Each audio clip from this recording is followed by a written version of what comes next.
Oke, jadi ngomong-ngomong soal subnet, di sini di AWS kita paling tidak bisa punya 2 subnet atau lebih, tapi buat tutorial purpose only, jadi di sini gue pakai 2 subnet aja. Di sini ceritanya secara skenario kita punya public subnet dan private subnet, gitu ya. Jadi paling simpel kayak gitu, terus kita bisa bikin nih skenarionya kayak apa. Misalkan kita mulai dari sini dulu. Di sini ada EC2 instance yang tempatnya ada di public subnet. Oke. Jadi public subnet ini adalah subnet yang terhubung dengan Internet Gateway. Jadi misalkan kita taruh EC2 instance di sini, otomatis dia akan punya public IP. Sedangkan yang di sini tidak. Di sini hanya punya private IP. Oke. Nah, kalau user mau langsung akses ke instance ini, nggak ada masalah, langsung bisa. Kita langsung pakai public IP-nya berapa, tinggal kita connect gitu. Kita bisa pakai port 80, bisa pakai SSH, seperti itu. Jadi simple. Nah, bedanya kalau misalkan kita pakai yang private subnet, ini kita mesti ada beberapa cara untuk connect-nya atau untuk aksesnya. Yang pertama kita bisa pakai load balancer, jadi load balancer-nya tempatnya ada di public subnet, terus dihubungkan dengan EC2 instance. Nah, ini baru secara user nih. Terus kalau untuk secara operasional, di sini dia bisa pakai yang namanya Bastion Host, jadi EC2 juga sebenarnya. Ini dia akan SSH ke sini, ke private subnet gitu ya. Terus ada lagi, cara satu lagi bisa menggunakan SSM. Jadi dari SSM ini dia akan menghubungkan juga ke VPC endpoint, lalu dari VPC endpoint dia akan targeting ke EC2 instance-nya. Oke. Selanjutnya, kita coba bikin VPC. Dan sekarang udah dipermudah banget, kita bisa bikin VPC hanya dengan satu kali klik aja menurut gue. Jadi di sini kalau kita lihat ada beberapa ya, ada beberapa subnet, ada 4 subnet sama ada 3 routable gitu ya. Terus juga ada VPCE juga untuk endpoint-nya. Kita bisa setting dia supaya nggak pakai VPC endpoint. Ini bisa juga. Nah, hilang ya.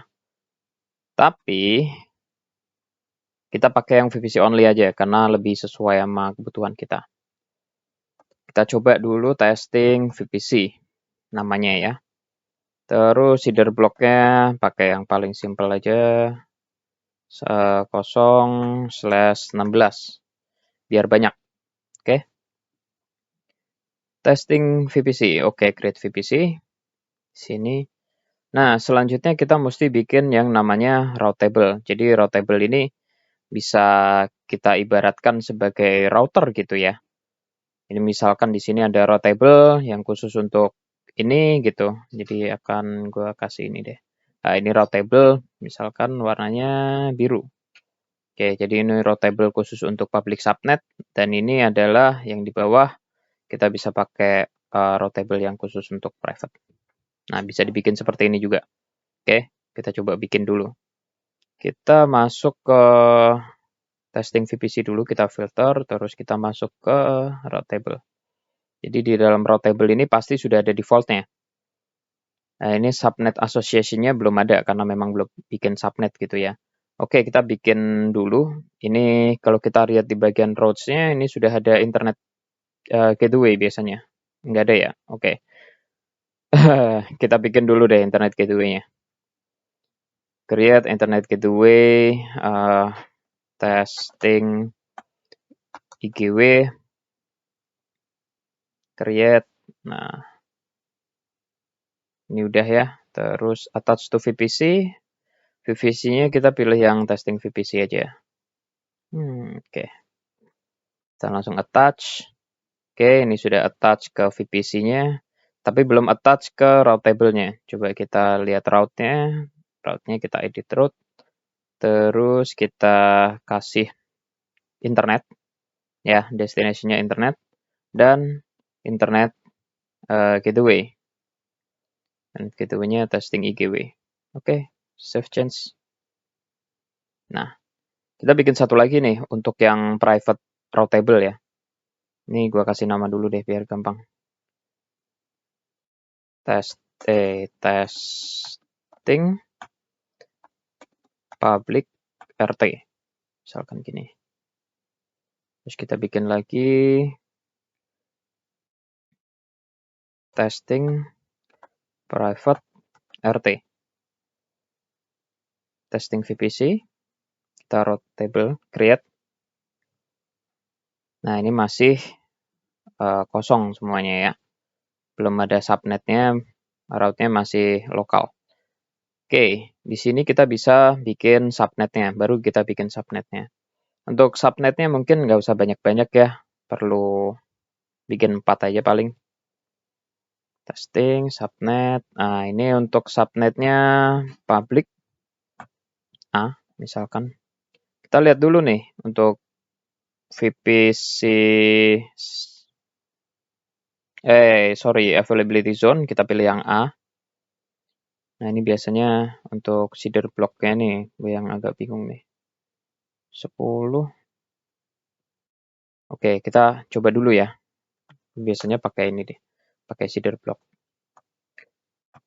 .xyz. Kalau 24 dapatnya berapa sih? 256. Cukup lah ya.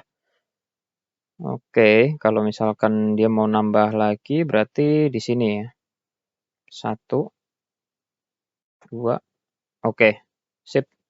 Nah, berarti kita bisa bikin di sini, kita langsung coba leverage aja. 1. 10.01. Nah, langsung muncul. /24. Cocok ya. Ini udah di CE Central A. Create. Kita bikin lagi satu public B. Kita samain aja ya. CE Central 1B. Oke. 10.02. Nah, ini 124. Create. Kita bikin lagi. 10.3. 3. Salah. Nah, kita bikin lagi deh. Yang ini. Namanya private A. Untuk seeder blocknya 10.3. Oke. Simpelnya begini aja. Ini udah ada private A, kita create subnet satu lagi.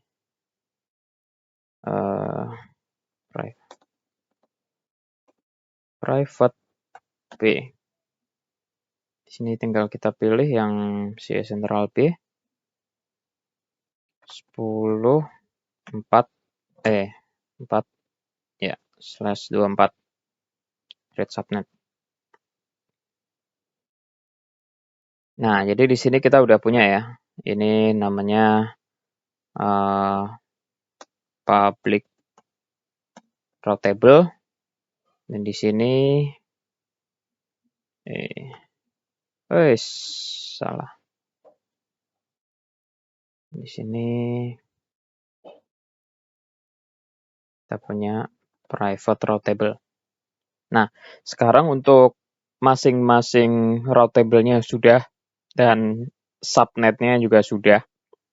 Sekarang tinggal kita asosiasikan. Gimana cara asosiasinya? Ya, simple sih. Kita bisa tinggal ini VPC, kita pakai yang ini. Oke. Kita bisa lihat di sini udah ke-create semua ya, tapi kalau kita lihat di route table, nah ini belum ada subnet association-nya. Oke, kita bisa tambahin aja. Pertama kita masuk ke public-nya dulu. Oke, kita bisa langsung edit subnet association-nya, kita pilih yang public, yang dua-duanya public ya. Kita save. Terus selanjutnya kita pilih yang private. Kita pilih subnet, edit association-nya private AB. Oke. Tinggal kita save. Nah, ini udah jadi nih. secara networking ini udah jadi. Nah, sekarang coba kita tes ya. Gimana caranya kita akses aplikasinya. Kita coba bikin untuk EC2-nya. Di sini biasanya pakai bantuan ya. Nah, bikin yang namanya ini. Ini sebenarnya script untuk bootstrapping ya di EC2. Jadi kita bisa masukin user data di sini. Jadi ini command Linux, yam update, yam install gitu-gitu ya. Terus di sini endingnya gue akan bikin satu file HTML yang nanti akan gue taruh di server HTTPD gitu. Jadi ini gue copy dulu deh. Oke, copy. Terus kita masuk ke dashboard. Oke, kita masuk ke launch instance. Nah, ini mesti hati-hati ya. Ini ada public misalkan. Terus ininya udah biasa aja. Central. Ini untuk keepernya ya. Nanti bisa bikin sendiri, bisa create new keeper atau pakai yang sudah ada yang existing. Terus ini bagian network setting, hati-hati. Nah, ini biasanya dia awalnya default, jadi ini mesti dipilih testing VPC. Nah, tempatnya kita mau coba di mana? Kita mau coba di public A dulu. Nah, ini hati-hati nih. Ini kita mesti lihat di bagian subnetnya. Kita lihat di subnetnya. Untuk yang ini kita lihat di bentar ya, kita lihat di VPC dulu deh, kita cek. Nah, ini untuk DHCP option setnya ada. Terus untuk hostname-nya dia harusnya enable, save change. Terus selanjutnya untuk DNS resolutions-nya enable, sudah aman. Terus apa lagi ya? Ini yang hostname udah ya tadi ya. Sip. Terus sekarang coba lihat di route table-nya. Ini kayaknya udah sih semuanya. Internet gateway, apakah sudah nyambung dengan public RT?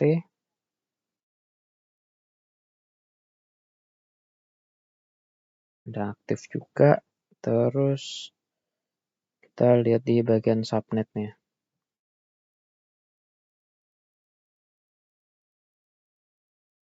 Nah, ini mesti di-enable nih. Enable auto assign IP. Jadi ini ada public IP. Nah, ini kita centang aja. Terus ya udah kita save. Dan ini berlaku untuk semua public subnet ya. Yang A juga kita edit. Nah, ini bisa kita centang dulu. Oke, siap. Nah, kalau sudah, kita bisa kembali ke halaman EC2-nya lagi, kita refresh saja. Nice. Kita coba dulu pakai yang public ya, di public misalkan seperti ini. Terus kita pilih instance type-nya itu micro. Terus untuk keeper-nya. Terus untuk ini kita bisa pilih nih, atau kita mesti bikin juga nggak apa-apa sih sebenarnya. Kita coba bikin ya, security group. Oke deh ya. Security group, allow SSH, oke. Terus allow HTTP. Jadi di sini ada 2. Gitu ya. Atau kalau misalkan kurang asik gitu ya, kita bisa bikin security group juga. Ini sekalian tambahan lah ya untuk security group, pelajaran mengenai security group. Gampang sih sebenarnya security group. Ini tinggal kita bikin, kita create aja testing public web server ini ya. Nah, oke. Testing public web server. Nah, untuk VPC-nya ini hati-hati, kita mesti pilih yang testing VPC. Oke, terus untuk inbound rule-nya kita bisa pakai SSH Atau nggak usah pakai SSH dulu deh. Kalau misalkan kita mau pakai SSH, paling aman kita pakai yang ini, MyIP. Jadi otomatis dia akan ngelihat public IP kita yang ada di local machine gitu ya. Tapi rasanya males, jadi gue mau pakai yang mana nih? HTTP. Pakai HTTP yang bisa diakses oleh anywhere atau internet gitu ya. Ini portnya 80. Terus untuk outbound rules-nya default semuanya create security group. Oke. Nah, gini aja. Terus kita bisa kembali ke halaman EC2. Ini bisa kita refresh. Otomatis kita bisa lihat nih.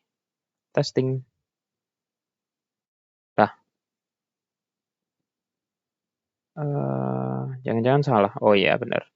Jadi ini mesti kita pilih dulu, hati-hati. Ini ada di testing VPC gitu ya. Terus untuk lokasinya dia ada di public A, misalkan. Nah, dia otomatis akan auto assign public IP. Terus kita akan pilih yang public web server. Oke. Nah, di sini kita bisa kasih 20 misalkan ya untuk storage-nya. Ini pakai yang lebih murah aja, pakai GP3. Nah, terus untuk yang bagian advanced detail, nah ini kita juga bisa nambahin IAM di sini, cuman itu buat nanti. Kalau yang public mah santai ya. Terus kita scroll sampai ke bawah. Nah, ada nih. Nah, ini kita bisa copas nih.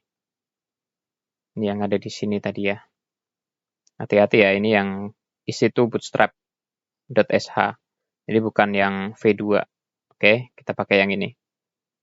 Sip, kalau udah kita tinggal launch instance. Ini perlu waktu ya. Jadi mungkin ya boleh santai-santai dulu, boleh ngopi-ngopi dulu lah ya.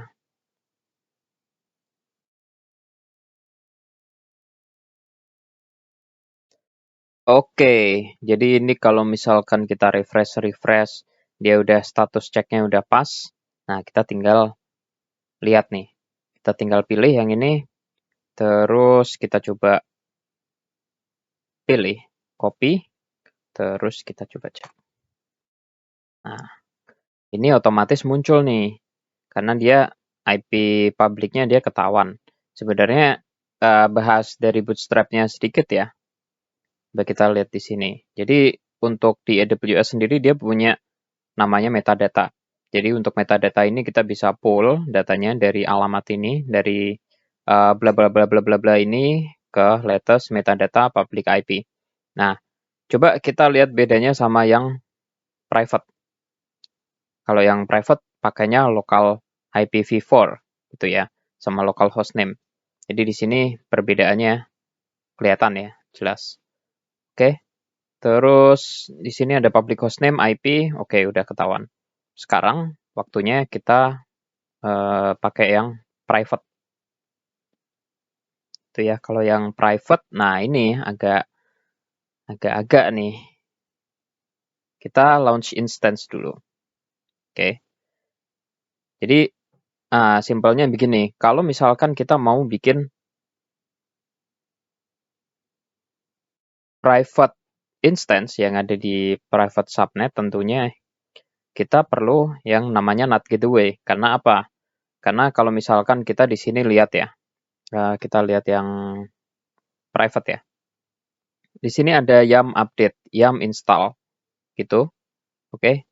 Dan di sini perintahnya ini adalah perintah manggil dari internet gitu ya. Sedangkan gimana ceritanya kalau misalkan kita ada di private subnet, kita harus terhubung dengan internet. Kan nggak ada internet gateway-nya gitu kan.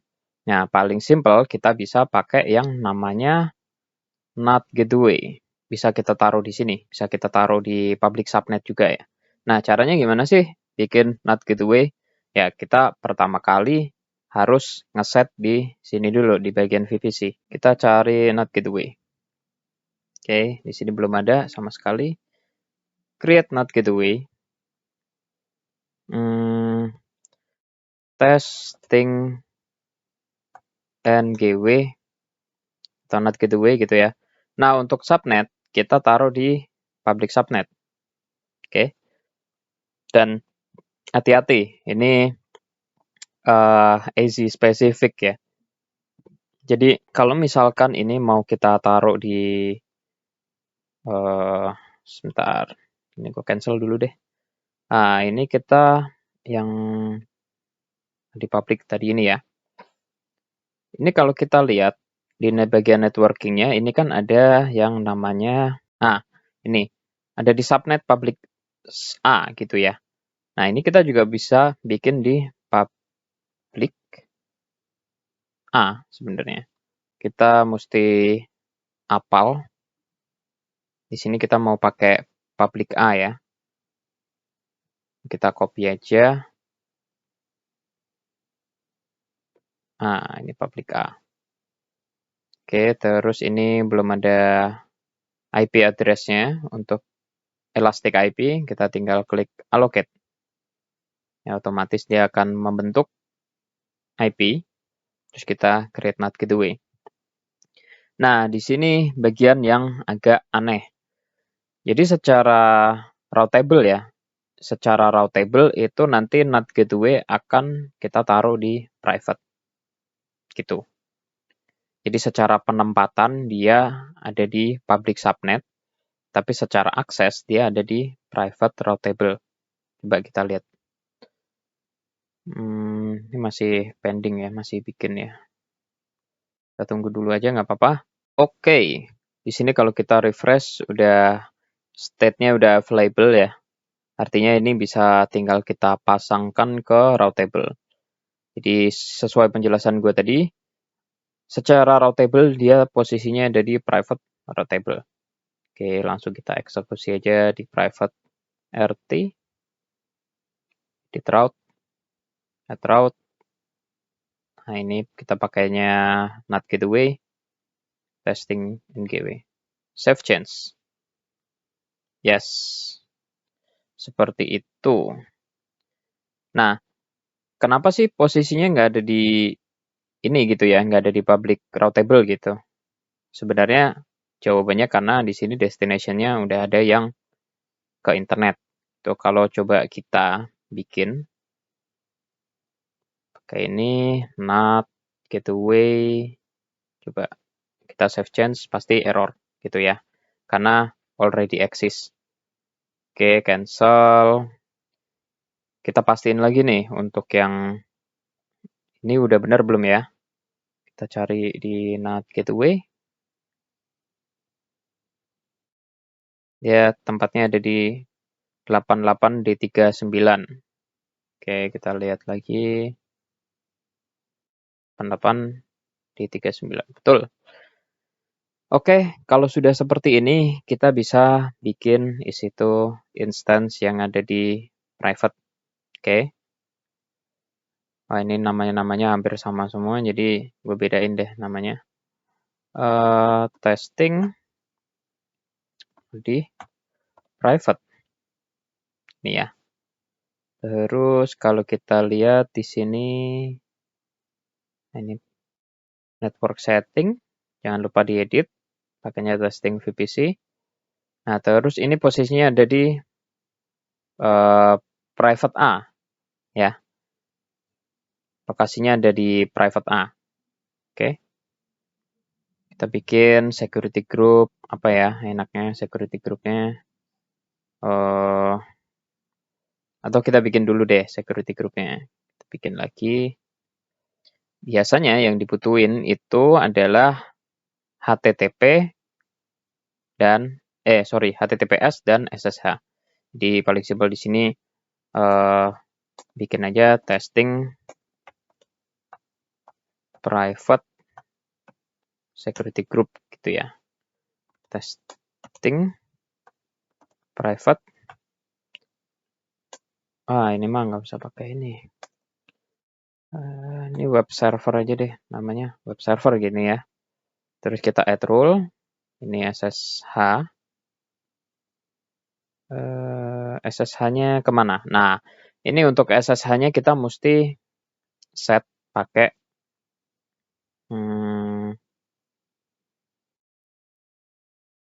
pakai seeder blocknya dari si VPC. Di sini 10.10.10.000/16. Oke. Coba kita bikin dulu di sini. Nah, ini seeder block. Ini juga untuk HTTPS seeder, ya otomatis seeder block. Oke. Kalau sudah, kita tinggal create security group. Kita kembali ke halaman EC2 Launch. Nah, ini bisa kita... salah kayaknya. Security groupnya salah. Dia posisinya... ya kan, dia posisinya ada di sini nih. Ada di VPC yang lain. Ya, ini simpelnya tinggal kita delete aja. Delete. Oke. Kita refresh, create security group. Nah, ini jangan sampai lupa ya. Jangan sampai salah. Kurang teliti sih gue. Testing private web server. Testing private web server. Nah, udah gini aja. Nah, untuk inbound rule-nya mesti kita ulang lagi. SSH, seeder block. Terus untuk HTTPS, juga kita masukin seeder block-nya. Looks good ya. Kita tinggal create security group. Oke, jangan sampai salah lagi nih. Nah, di sini udah bikin nih untuk private web servernya. Terus ini bisa kita ganti jadi 20 misalkan ya. Terus untuk advanced detail. Nah, ini untuk kebutuhan yang lain-lain kita bisa pakai IAM instance profile yang bisa terhubung dengan SSM gitu ya. Jadi untuk SSM ini kita akan bikin dulu untuk IAM role-nya.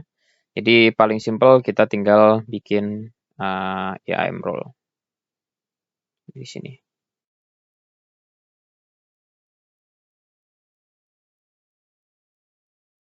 Oke.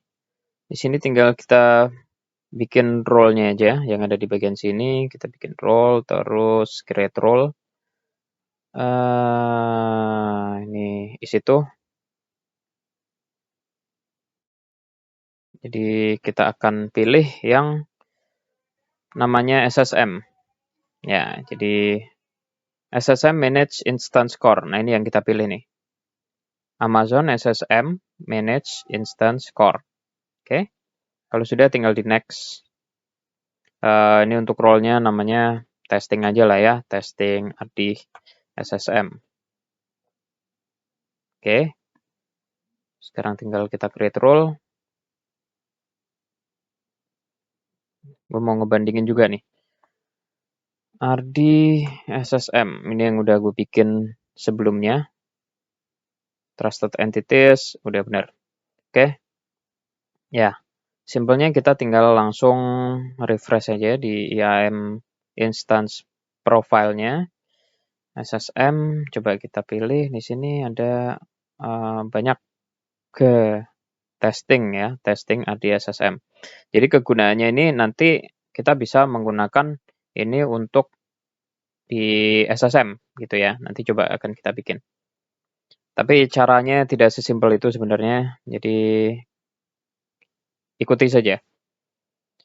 Untuk user datanya gue pakai yang ada di sini, yang di private SH. Oke. Oke, gini kita pilih, kita masukin ke sini. Oke, aman ya. Lokal aman. Kita lihat lagi untuk di sini. Instance profile-nya udah. Oke, ini testing private web server-nya udah. Terus ini private A, betul. Testing VPC. Oke. Launch instance. Nah, proses ini akan makan waktu lagi, jadi akan gue pause. Oke, kita tunggu sampai selesai ya. Oke. Jadi sekalian kita nunggu ya, karena ini prosesnya masih mungkin agak lama, jadi kita akan bikin VPC endpoint dulu. Jadi sesuai yang ada di gambar ya. Di sini ada VPC endpoint, terus ada EC2 instance. Kita coba bikin VPC endpoint-nya dulu. Dan di VPC endpoint ini caranya gampang, kita tinggal ke VPC ya. Ke VPC kita pilih yang testing VPC, terus kita ke endpoint. Jadi di endpoint-nya ini paling tidak ada 3. Kita create endpoint. Yang pertama namanya EC2. Jadi kita coba lihat EC2 sini. EC2. Oke. Kita pilih yang ini. Kita pilih VPC-nya yang mana? VPC yang testing. Terus untuk yang ini hati-hati. Di bagian subnetnya dia mesti sama-sama private. Jadi kan kita di sini punya private subnet ya. Ada private A, private B gitu ya. Dan di sini juga harus sama.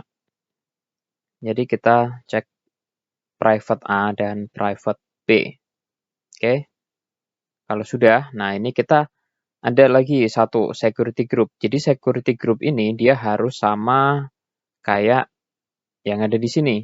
Yang di mana tadi testing ini ya. Testing di private ini. Dia mesti sama. Kita lihat di bagian security-nya. Oke. Di sini ada testing private web server. Oke, kita samain. Testing private web server. Jadi pakai yang ini. Policy-nya full access. Kalau sudah, kita create endpoint. Oke.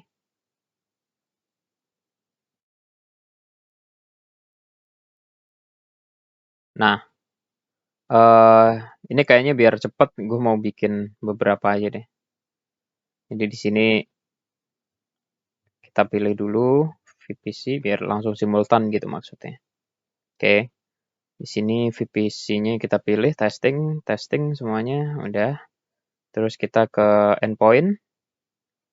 Nah, ini masih pending, dia masih proses pembuatan. Kita coba bikin lagi satu yang namanya SSM.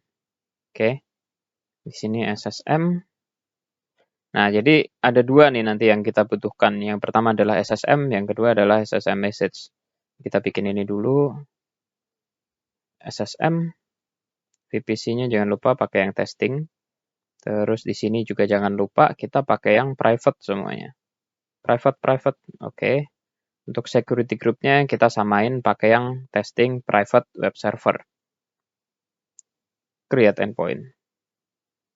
Nah, terus kita bikin lagi satu lagi endpoint. Jadi endpoint-nya itu kita bisa create endpoint lagi. Terus kita kasih nama SSM message. Oke.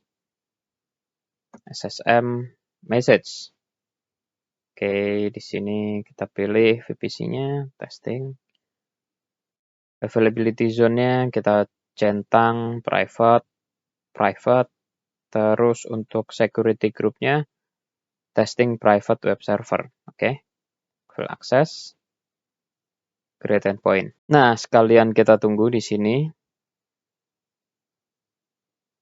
Untuk endpoint-nya kita tunggu sampai yang pending ini jadi available gitu ya.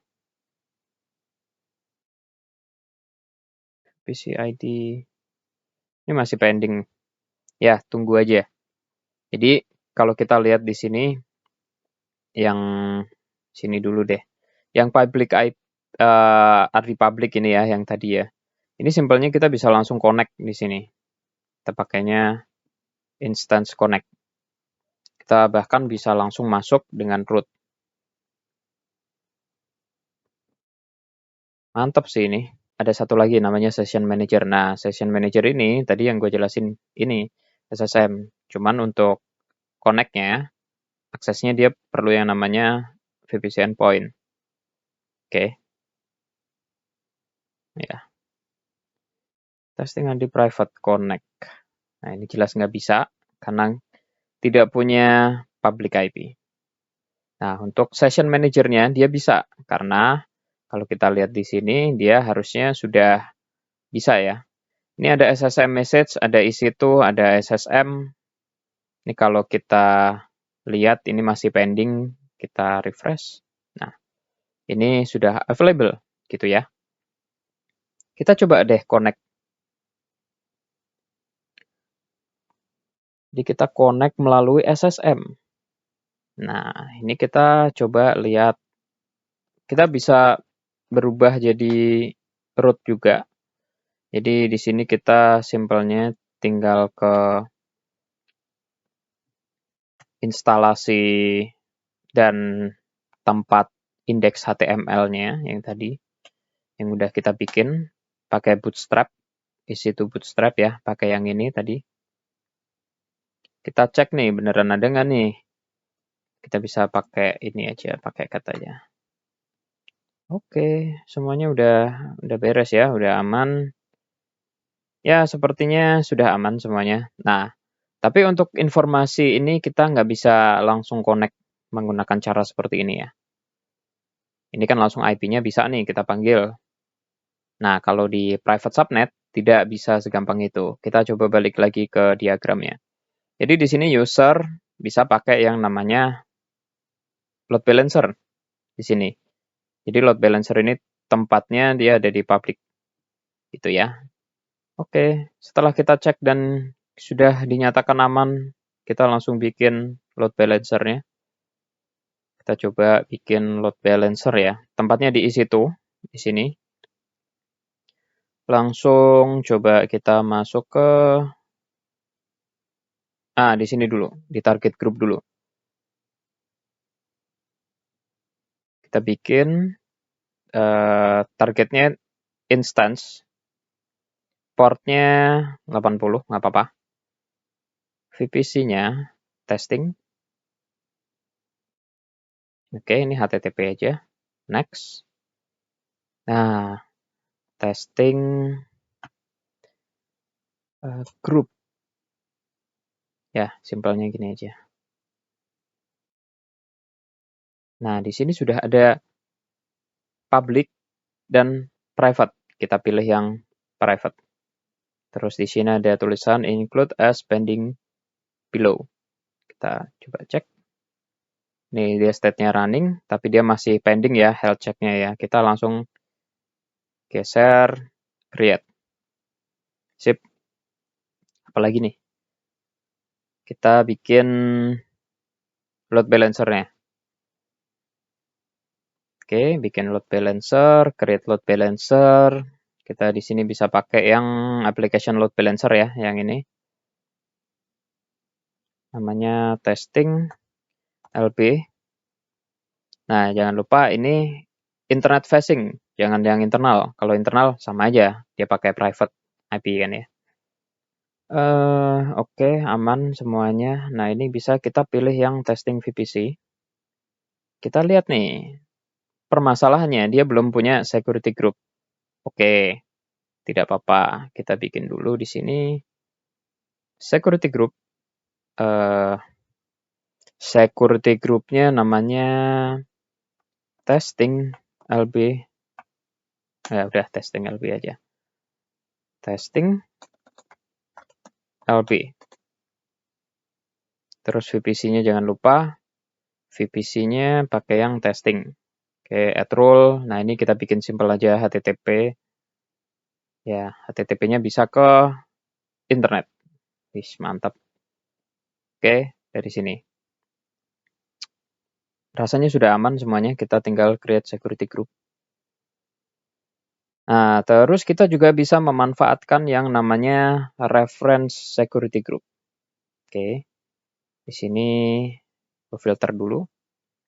Kita lihat di sini. Ini ada testing private web server. Oke, kita pilih. Ini kita klik kanan, terus edit inbound rule-nya. Nah, di sini nggak ada port 80 ya, atau nggak ada koneksi ke HTTP. Jadi kita bisa bikin add rule, terus kita pilih HTTP di sini. Terus kita juga bisa pilih namanya security group name-nya. Oke. Ini di sini kita bisa pakai yang namanya testing LB. Kita coba ya, LB. Jadi dia hanya memperbolehkan akses port 80 atau HTTP ini dengan menggunakan security group dari load balancer. Seperti itu. Kita tinggal save rule-nya aja. Oke. Sudah aman semuanya. Kita coba filter. Nah, ini seperti ini. Kita kembali ke halaman load balancer ya. Nih, kita pakai yang testing LB. Nah, untuk di bagian listener and routing-nya kita bisa pilih yang testing group. Oke. Kita coba ke bawah, create load balancer. Ya, sorry. Ini belum saya centang. Nah, ini untuk yang subnetnya kita pilih yang public. Oke, karena kalau nggak setting public, apa gunanya? Oke, sudah public semua ya. Cuman ada 2 sih subnetnya. Kita langsung create. Nah, ini kita view load balancer-nya. Oke, selanjutnya. Ini dia masih creating ya, tulisannya masih provisioning. Jadi, ini akan perlu waktu juga. Jadi, videonya akan gue pause. Setelah udah jadi, nanti akan gue record lagi. Sampai state-nya benar-benar sudah nyala gitu ya, sudah finish. Oke, kalau kita refresh, dia statusnya sudah aktif, sudah nyala ya. Kita lihat di bagian bawah ada listener-nya. Jadi di listener-nya kita pakai port 80, forwarding-nya ke testing group. Ini grup yang udah kita bikin tadi.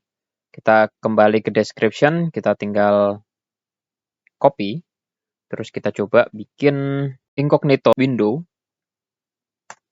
Ya, seperti ini. Dia sudah masuk juga. Jadi caranya seperti ini. Ini IP-nya kenapa 10.0? Jadi karena ini lokal ya, lokal atau private IP gitu ya. Dan ini untuk hostname-nya juga ada tulisan compute internal. Jadi seperti itu saja teman-teman. Jadi semoga membantu, semoga sukses juga. Sampai ketemu di video selanjutnya.